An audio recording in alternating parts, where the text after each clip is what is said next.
এক বছর পর পর আবার কবজা পাল্টাইতে হয়, এক বছর পর পর আবার নানান ধরনের কিছু ঘরে পাল্টাইতে হয়।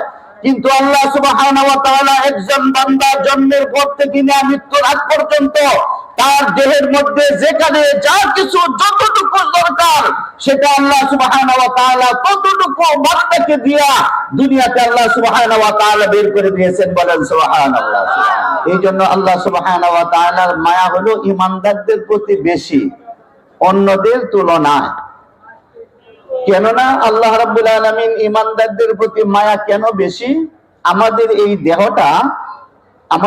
দেহটা পায়ের নখ থেকে নিয়ে মাথার চুল পর্যন্ত যতগুলি অঙ্গ আছে সমস্ত অঙ্গের মধ্যে যেখানে যা কিছু দেওয়ার দরকার দিয়েছেন কে? কে দিয়েছেন? সন্দেহ আছে? মায়ের গর্ভে পৃথিবীতে এমন কোন ডাক্তার আজ পর্যন্ত আবিষ্কার হয় নাই যে মায়ের গর্ভে সন্তানের দেহের কিছু গঠনের পরিবর্তন করা। আজ পর্যন্ত পৃথিবীতে এমন কোন সায়েন্টিস্ট, এমন কোন মেডিকেল সায়েন্স, এমন কোন বিজ্ঞানী, এমন কোন দার্শনিক, এমন কোন পণ্ডিত তাদের জন্ম হয় নাই যিনারা মায়ের গর্ভের মধ্যে সন্তানের স্ট্রাকচার, সন্তানের দেহের পরিবর্তন করাইতে পারবে। এটা দুনিয়াতে কারোর কোনো ক্ষমতা আছে কার? আল্লাহ রাব্বুল আলামিন কোরআনে বলেন, হুয়াল্লাযী ইউসাউবিরুকুম ফিল আরহামি কাইফা ইয়াশা।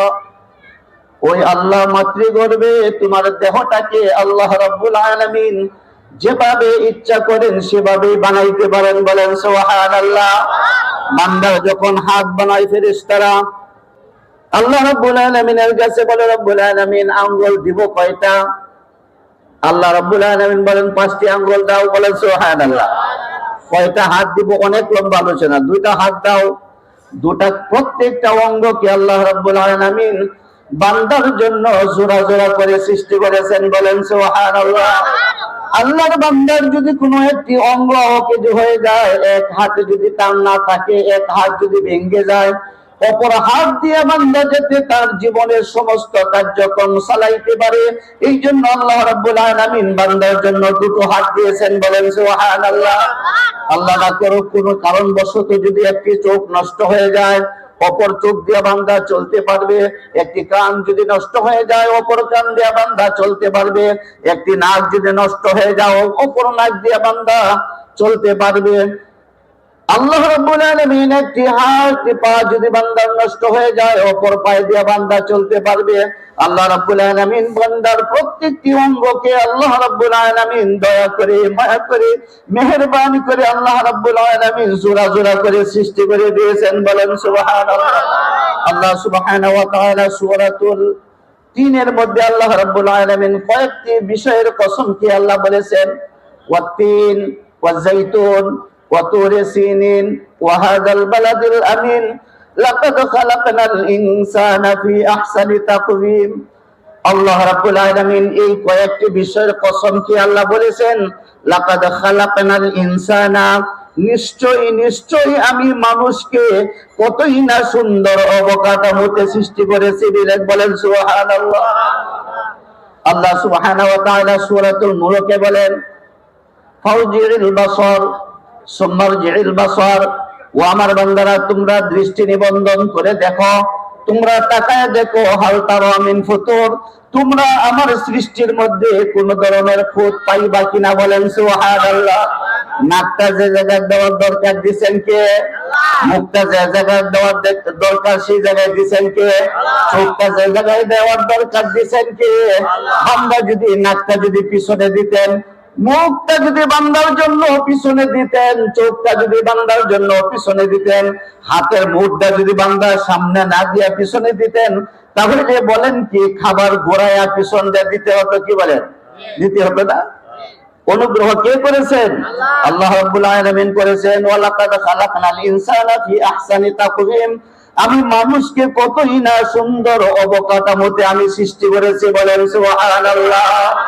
মায়ের গর্ভের মধ্যে বান্দার তার স্ট্রাকচারটাকে আল্লাহ রাব্বুল আলামিন যেভাবে প্রণয়ন করার দরকার, যেভাবে সাজানোর দরকার, যেখানে বান্দার কান দেওয়ার দরকার সেই জায়গায় কান দিয়েছেন কে? যে জায়গায় চোখ দেওয়ার দরকার, যে জায়গায় মুখ দেওয়ার দরকার, যে জায়গায় গলা দেওয়ার দরকার, যে জায়গায় হাত দেওয়ার দরকার, অঙ্গ প্রত্যঙ্গ যে জায়গায় যেভাবে দেওয়ার দরকার সেই জায়গায় দিয়েছেন কে? দুনিয়ার কোন বিজ্ঞানী, দুনিয়ার কোন পণ্ডিত, দুনিয়ার কোন ডাক্তার, দুনিয়ার কোন সায়েন্টিস্ট, দুনিয়ার কোন মেডিকেল সায়েন্স তার পরিবর্তন করার ক্ষমতা রাখেন না। কে রাখেন? এই জন্য আল্লাহ রাব্বুল আলামিন আমাদের দেহটাকে এত সুন্দর করে সাজিয়েছেন। আমি ওদিকে যাব না। এই জন্য আল্লাহ যেহেতু এত কিছু আমার অঙ্গের মধ্যে দিয়েছেন, তাহলে এই অঙ্গ মনে করেন আপনার একটা ঘর সুন্দর করে সাজিয়েছেন, এই ঘরের মধ্যে তার ফার্নিচার, এই ঘরের কারুকার্য, এই ঘরের সমস্ত কিছু করতে আপনার অনেক কিছু খরচ হয়েছে। এই ঘরটা যদি আপনার বৃষ্টিতে নষ্ট হয়ে যায় অথবা পানিতে বন্যায় ডুবে যায়, তাহলে কি বলেন এই ঘরের মালিক যিনি আছে ওনার দিলে ব্যথা পাবেন না? এই জন্য আল্লাহ রাব্বুল আলামিন বান্দার যাতে কোনো অসুবিধা না হয়, বান্দার যাতে কোনো অসুবিধা না হয়, আল্লাহ রাব্বুল আলামিন বান্দাকে যেখানে যা কিছু দেওয়ার দরকার সেখানে দিবেন কে? আল্লাহ। অতএব বান্দার প্রতি মহব্বত কার বেশি? পায়ের নখ থেকে নিয়ে মাথার চুল পর্যন্ত প্রত্যেকটা অঙ্গে যেখানে যা দেওয়ার দরকার। এই যে দেখেন ওই যে হাতগুলি এরকম আমরা নাড়াচাড়া করি না, কি বলেন, এই কবজিগুলি আমরা নাড়াচাড়া করি, সমস্ত অঙ্গ প্রত্যঙ্গ নাড়াচাড়া করতেছেন। মনে করেন দোকানে শাটার নামান, কিছুদিন পর পর আবার এই যে গ্রিজ দিতে হয়, কি বলেন, দিতে হয় না? কি বুঝেন না আমার? 1 বছর পর পর আবার কবজা পাল্টাইতে হয়, 1 বছর পর পর আবার নানান ধরনের কিছু ঘরে পাল্টাইতে হয়। কিন্তু আল্লাহ সুবহানাহু ওয়া তাআলা একজন বান্দা জন্মের পর থেকে নিয়ে মৃত্যুর আগ পর্যন্ত তার দেহের মধ্যে যেখানে যা কিছু যতটুকু দরকার সেটা আল্লাহ সুবহানাহু ওয়া তাআলা ততটুকু বান্দাকে দিয়া দুনিয়াতে আল্লাহ সুবহানাহু ওয়া তাআলা বের করে দিয়েছেন। বলেন সুবহানাল্লাহ। অতএব বান্দার প্রতি মায়া মহব্বত কার বেশি?